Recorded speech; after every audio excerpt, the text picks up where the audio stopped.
Welcome to Awakening You channel. If you appreciate what we do, please support us. Thank you. Dear ones, I am Archangel Michael. Continuing on our subject.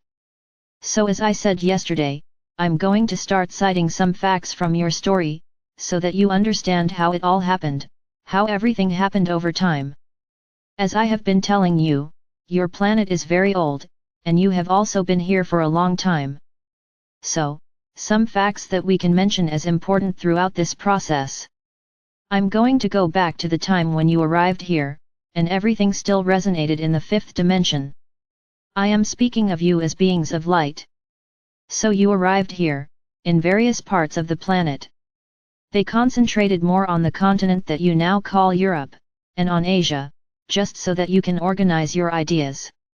Because back then that wasn't how the Earth was divided. The Earth was like a large continent.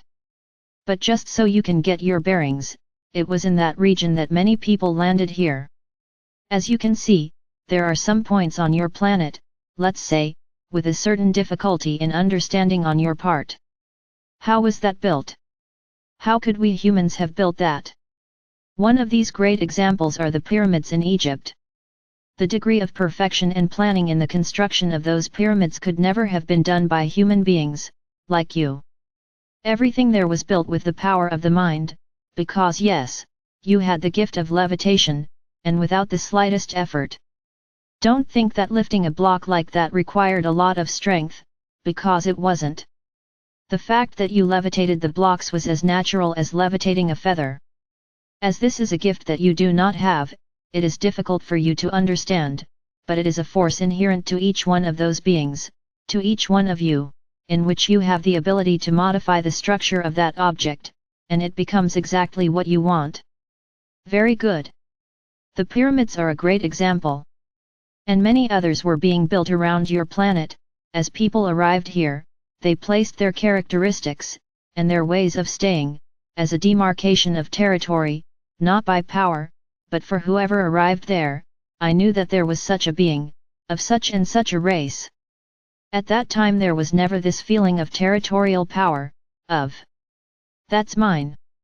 No, because this is a low vibrational feeling. Only the beings accommodated themselves in a certain place and stayed there. They were not nomads who kept changing places. Of course, there have always been those more adventurous souls, who simply decided to explore the world, and walked the planet, looking for new interesting places to live.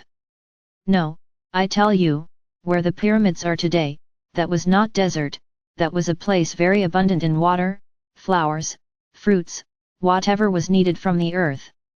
No one would be crazy to build such a monument for nothing, in a place where no one could live. At that time, the earth there was abundant, prosperity was abundant.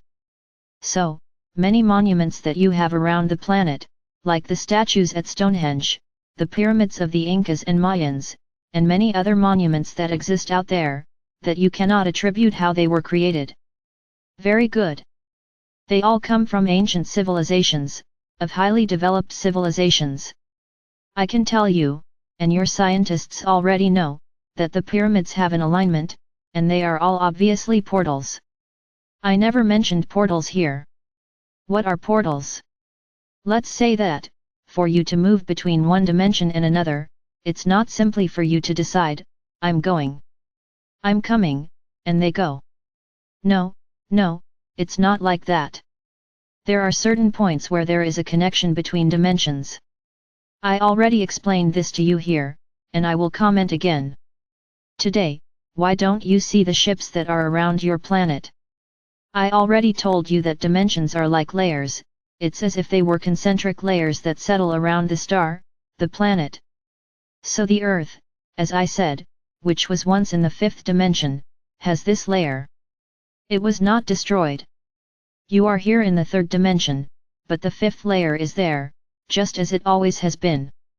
So I ask the question again, why don't you see the ships that are above your planet? That many think that everything we say is nonsense? Because they are in the other dimension.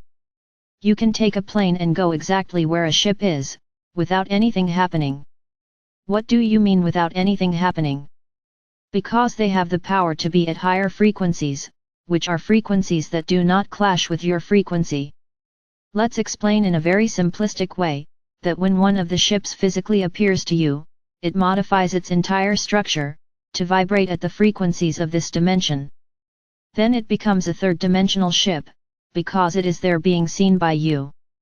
You can see something that is within the frequency range of this dimension. So you can see the ship. And can a fifth dimension ship transit here in the third, within the fifth dimension? No, because they are different frequencies.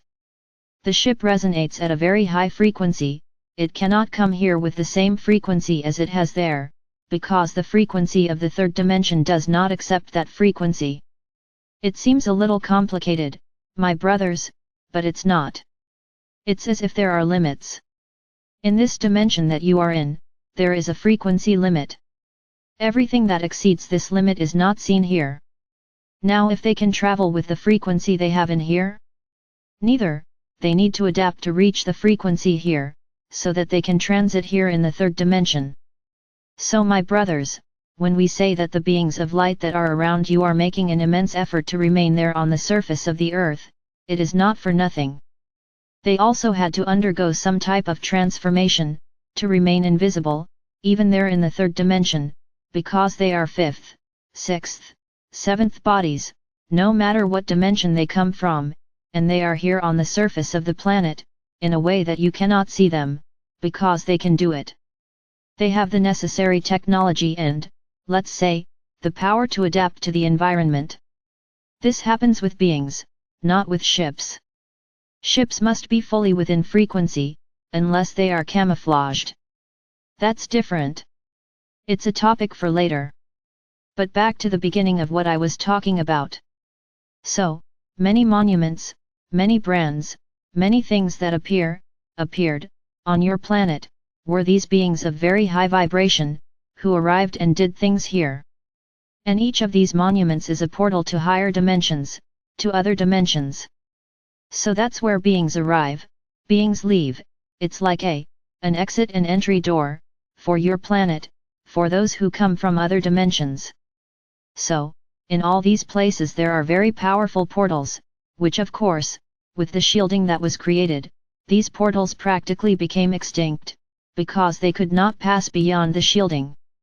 The people were developing, a lot was happening, until the invasions occurred.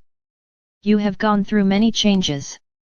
Remember, I'm talking about the first stage, when there was the first invasion, in which the people of Atlantis and Lemuria were affected. Gaia made the first radical change. It was where many continents appeared. What is said, and has already been discovered by scientists, is true. What you call Africa today was part of the American continent, which is today the American continent. And the Earth was transformed. Lemuria and Atlantis succumbed, and the new continents were created. The people separated, because until then everyone was on a single continent. Of course, this was a big milestone for Gaia, it was a way for Gaia to try to end all that imbalance. Very good. A new era has begun. New beings arrived here, both beings of light and the beings that are there today, they were, because they had practically already been defeated from the planet. I didn't say removed yet, because there is still a long way to go. Continuing. So your planet suffered some eons of difficulties, because precisely. Remember that I told you that when souls arrive, they do not arrive in physical form, they arrive as spirits, and go through all the adversities until they reach the third dimension. So that's how it happened. Many souls were born here. They were the first inhabitants of this planet, those very primitive ones, who you know in its history, and which were developing. Some animals that were here were the primitive animals of this planet, which you call the Jurassic era. Yes, the dinosaurs. These were the animals planned for this planet. Everything lived in balance. And in the midst of this time, dragons also reigned. Many with their mouths open. No, dragons are not beings from mythology, they existed, and I mean they still exist, just in other places. But dragons are not evil beings, as you were led to believe. They have always been combative beings, beings who maintained order, beings with the power you know, ready to maintain order anywhere. Then you will ask yourself, but all the animals that exist on, that have ever existed on the planet are found in fossils. Why not? No one has ever found a fossil of a dragon. The answer is very simple. Because dragons are not just incarnated beings, like you, Earthlings, like the Pleiadians, like the Arcturians, like any incarnated being, and like any animal. No, dragons are beings of light. They are beings that have a different structure. So they leave no tracks, no bones, no wings, wherever they go. They are part of the heavenly army. Very good. So this era was an era of balance. There were many animals here on your planet, including dragons. Very good. The earth has gone through many, many moments of change. Those animals, in the way they existed, would not work together with humans. The idea was to populate the planet, but humans were being attacked by these animals, practically being decimated, because they were immense animals, in which humans were in no position to confront them. I'm not going to explain here what happened or didn't happen. The earth suffered a great shock, precisely for this entire structure to be modified, that all these animals would become extinct. Many will ask themselves, but hasn't it been seen that animals are not compatible with man? Remember, my brothers, everything is learning. The beings that incarnated here were not able to survive there, and among the choice of our Father or Mother God, what was his greatest choice? Allow man here to develop, the earthling man. And what I can tell you is that animals don't. I'm going to ask you a question. Considering the amount of animals there were on the planet, did you find the bones of all of them? Have you found thousands and thousands and thousands of these animals in your archaeological searches? Of course not, because the vast majority were removed from here, and they are living on other planets, and other stars, peacefully. Those who remained here, who were unable to be rescued, were left as a mark for your story, so that you could understand what happened. But there was no slaughter of animals like you are imagining. They were transported to another star, and new animals arrived here. Very good. Then time passed, animals multiplying, and the planet was being populated. You were already in a more advanced, much more recent era, when the beings of light arrived here. If it's a little confusing, it's because I mixed up the eras. This all happened before the beings of light arrived here. It was in very remote times on your planet, when the first Earthlings began to arrive here, started to evolve here. Very good. As time passed, the first advanced beings arrived, and then our history returned to where we were. You were invaded, and these people who arrived here behaved completely outside the normal path of light, and many events were happening. Many cities succumbed, all by the force of light. Remember, the beings of light were still here and still had their powers, and they knew exactly how to keep the balance, that balance, which I say there has always been. So many events, which were supposedly caused by the planet, by nature, yes, they were caused by nature, but through a greater force, so that evil was dominated. Then you will ask, but is it justified for so many people to die? Then I will answer you, how does evolution happen? People have choices. Everything is the consequence of choices.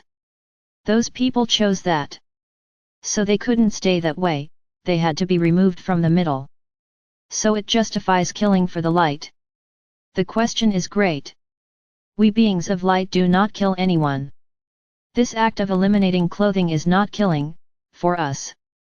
You have to start dissociating one thing from the other.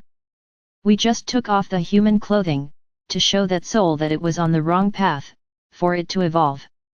But remember, if she was there at that moment of what happened, it was because it was her choice. And every action has a reaction. This is what I say, I have said it many times, and I will say it until the end. You all have a choice, go to the train, or go to the tram. Am I putting you on the bandwagon? No, I'm not putting anyone on the bandwagon. Whoever wants to go to the tram. So the choice is yours. The choice is yours. Not ours. There is a choice. And if it is for the good of the light, it will be done, but remember, the word kill, which is propagated so much in your world, is taking off human clothing, not erasing the soul.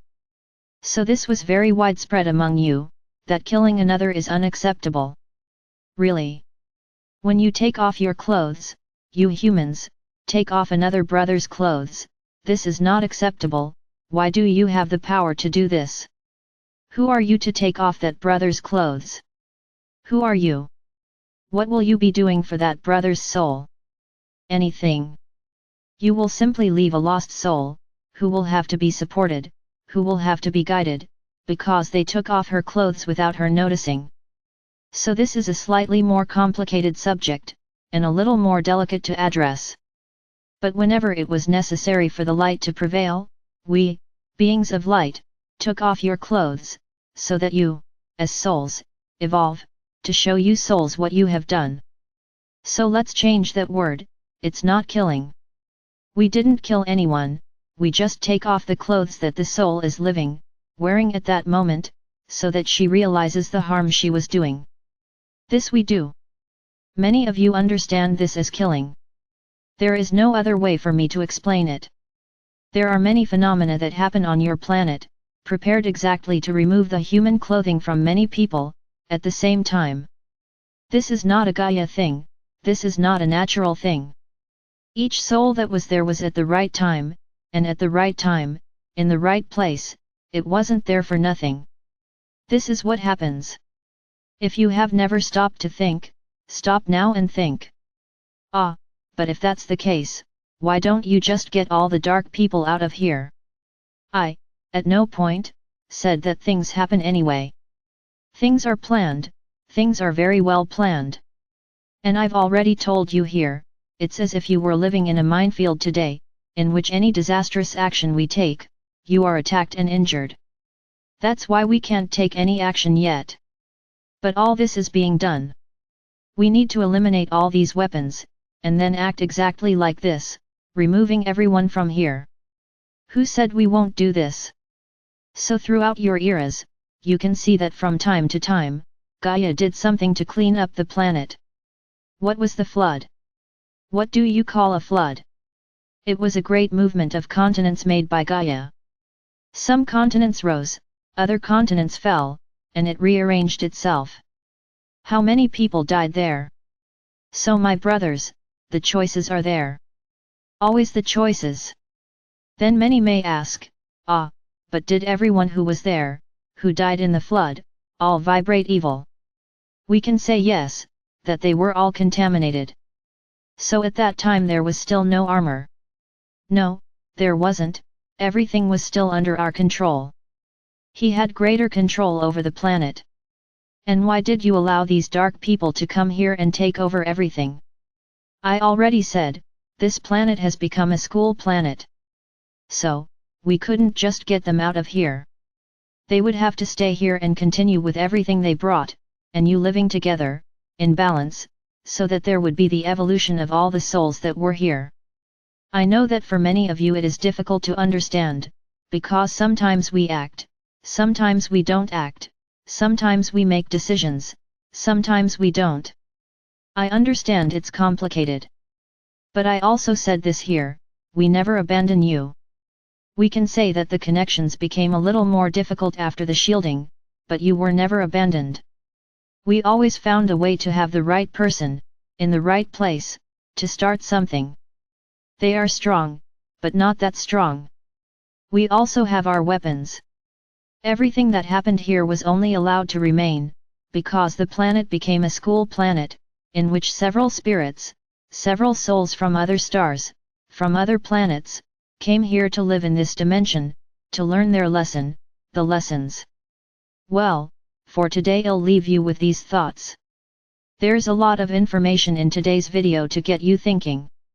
Analyze every word I said. Don't go around making decisions or understanding what you want to understand. Careful. Everything here has to be very well understood. I am Archangel Michael. And I'm here, ready, to help you, even to answer those questions. Just call me, and I will clear each of your minds.